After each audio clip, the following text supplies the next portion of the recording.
team, I want to confer upon you the immunities and privileges that are applied to witnesses that appear before this committee, that you are covered and protected under Cap 12 of the laws of Zambia, where you cannot be sued in any courts of law for as long as you are making a presentation before this committee.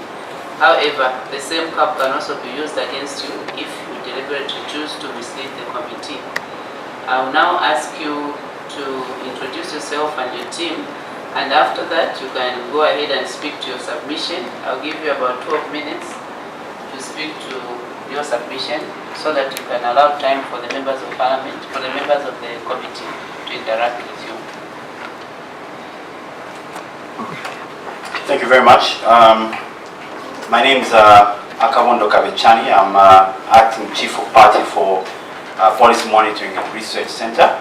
On my immediate left here, I have one of our researchers, Ms. Leah Namonje, our senior researcher, Mr. Albert Kasoma, our researcher there, Ms. Esther Nyemba, as well as our communications specialist, Mr. Chiti. So, of course, 12 minutes is very little time for the presentation that we have, but I'll try as much as possible to run through, I think, the pertinent issues. I'll start with the implications of amending the Business Regulatory Act number 3 of 2014. Of course, this was assented in 2015 and aimed to, among other things, provide an efficient, cost-effective and accessible business licensing and establish regulatory centers, clearance systems, single license system for business in each of the sector groups, and establish a business regulatory review committee and the business regulatory review agency, and also to provide for their functions and powers. So that said, I think the amendment of the 2014 Act has both negative and positive implications for both the business environment as a country and the country as a whole. So I will quickly, I think, go to some of the implications that we have observed that come with the amendment of the Act through the replacements of Part 3, 4 and 5.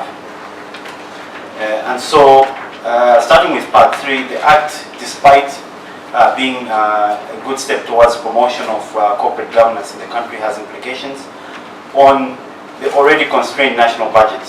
The creation, I think, of the board to act as an oversight for the agency implies extra budgetary allocation to the agency for allowances that accrue to board members.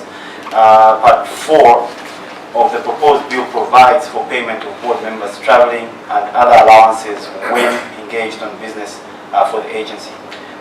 We therefore think that these traveling and other allowances are separate from the proposed allowances in Part 3 of the proposed bill.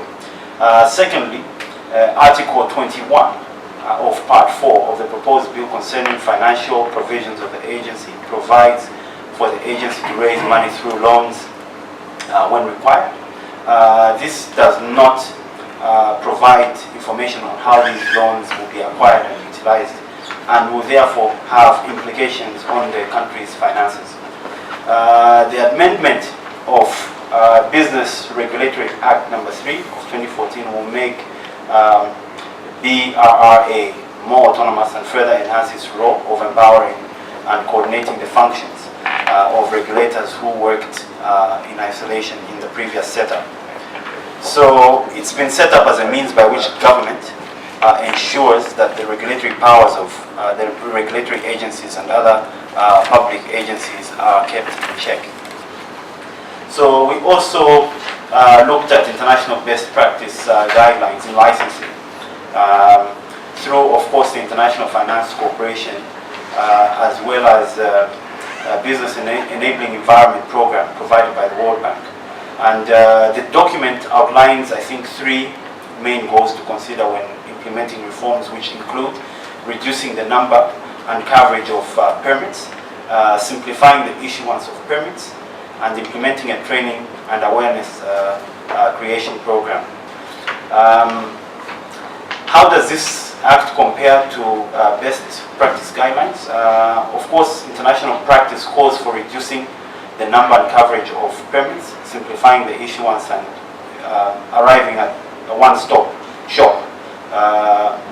Of course, and implementing training and awareness creation program to assist with its implementation. The proposed bill followed some of the guidelines in the introduction and management of e-registry and development of website portal as a way of promoting accessibility and publication of strategies. However, we note realization of simplification is lacking, as the proposed bill does not provide for the reduction in the number and coverage of permits. Secondly, the bill does not provide for training and awareness creation of provisions of the bill once enacted. Of course, the importance, when you look at the importance of statistics, I will not, of course, go through all the details due to constraints of time, but of course, I'll just run through the headings. Statistics play a critical role in evidence-based policy making. Statistics play an important role in the monitoring and evaluation of development, planning and progress. I think this tenet, of course, has been largely observed, I think, with our implementation of the 7th National Development Plan. Statistical data and information by nature, as compiled from the field, is at times incomplete, and because of non-cooperation from respondents, we notice that the bill under consideration, if well publicized and enforced, has the potential, I think, to address the difficulty of incomplete information. In its current form, the Central Statistics Act does not compel partners' commitment in the statistics collection, something I think which is very important when generating statistics. Therefore, the establishment of a national statistics system will ensure commitment and cooperation from all partners, as it provides for the development of a code of practice for members of the national statistics system. Article 17 of Part 3 of the bill provides for the establishment of a code of practice that will set out professional and ethical standards applicable to all members of the national statistics system for official and non-official statistics. The enactment also of the bill is a realization, I think, of the 7th National Development Plan under Pillar 5, which aims at creating a conducive governance environment for a diversified and inclusive economy through an enhanced national data and information system. Lastly, the establishment of the board, as provided by the bill, will promote governance in the agency as long as the board appointments are arrived at on merit. Of course, some of the good practices of national statistics include good legislation, authorization and responsibility, obligation on individuals and organizations, dissemination rules and confidentiality, programming procedures. The proposed board, as stipulated by the bill, lacks independence from the ministry because the minister in charge of national development planning appoints members of the board. So while having a national statistics agency that is autonomous from government is not possible in nearly every country, it is crucial to consider the best possible place that national statistics system that ensures its professional independence and the provision of impartial statistical information. Statistical offices are public institutions by nature and are financed through state budgets. So their limited mandate in resource management may cause delays in statistical production. Of course, we note that in some countries, even recruitment of staff may not be fully in the hands of the head of such institutions, and the budget for such institutions need to cover the overall production of statistics and staff costs, but also the necessary funds for investing in infrastructure, new technologies, and new statistical methodologies. We therefore recommend that Parliament, of course, must enact this bill because it will improve use and dissemination of statistics in the country, as well as enhance information management. We further recommend that the proposed Statistician General should be at the level of Deputy Secretary to the Cabinet for easy coordination and access to ministries, provinces, spending agencies, information. Usually, in our experiences from research, it is usually difficult to access information if an agency doesn't have authority above the institution which it intends to collect information from. So this is a very key thing that we feel should be applied for easy access to information. We also further recommend the need for a resource mobilization strategy that will ensure sustainable financial resources for the agency to carry out its functions.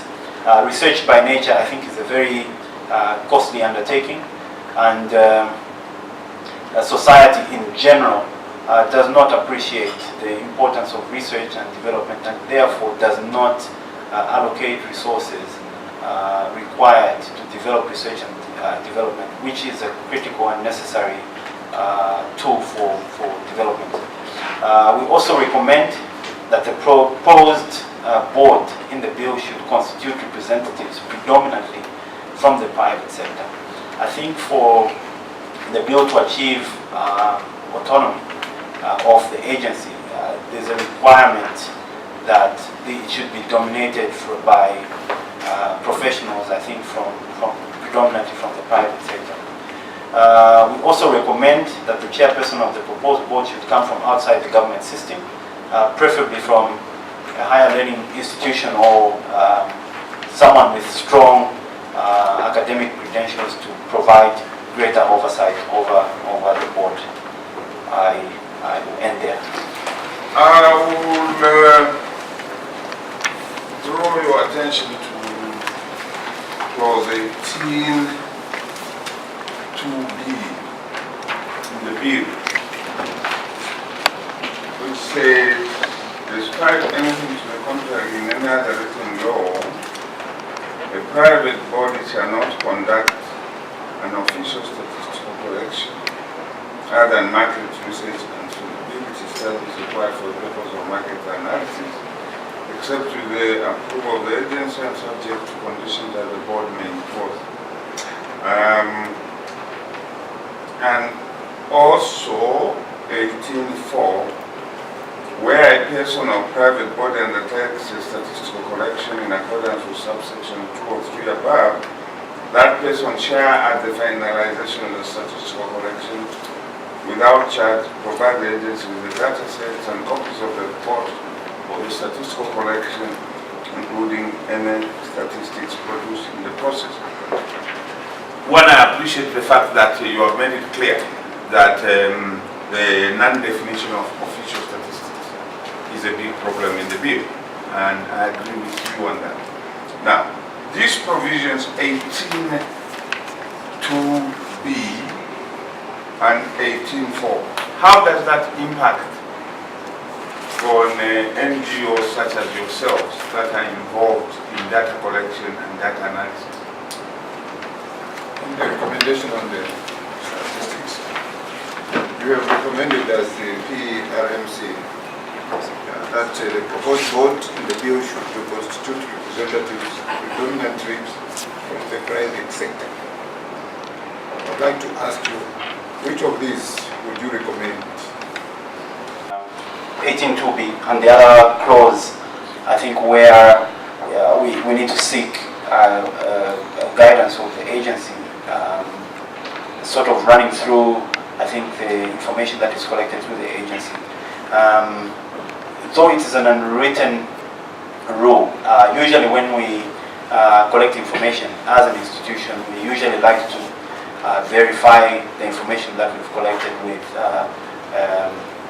some agencies, I think, that are tasked with collecting similar information, just for achieving consistency in our data. But also we feel that it is additional red tape for us research institutions if we have to go through such procedures, and if we don't have capacity in the agency, I think, to deal with these issues in a timely manner, we are likely to have a situation where research information is collected and then it stays so long with the agency that by the time it's required for use, the environment may have significantly changed. So there's need to, I think, address how this mechanism works without having any additional red tape.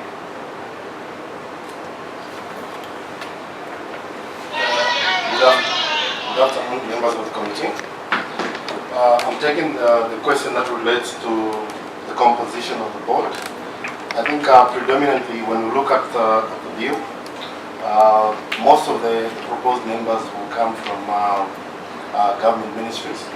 Particularly, I think they'll be led by the ministry that deals with matters related to statistics. So I think in our recommendation, we would love that we have representation from the private sector. We can have representation as well as coming from the academia and civil societies. This will ensure that the board is inclusive, and it also represents the interest of the marginalized and minorities, I think, in the society. Thank you.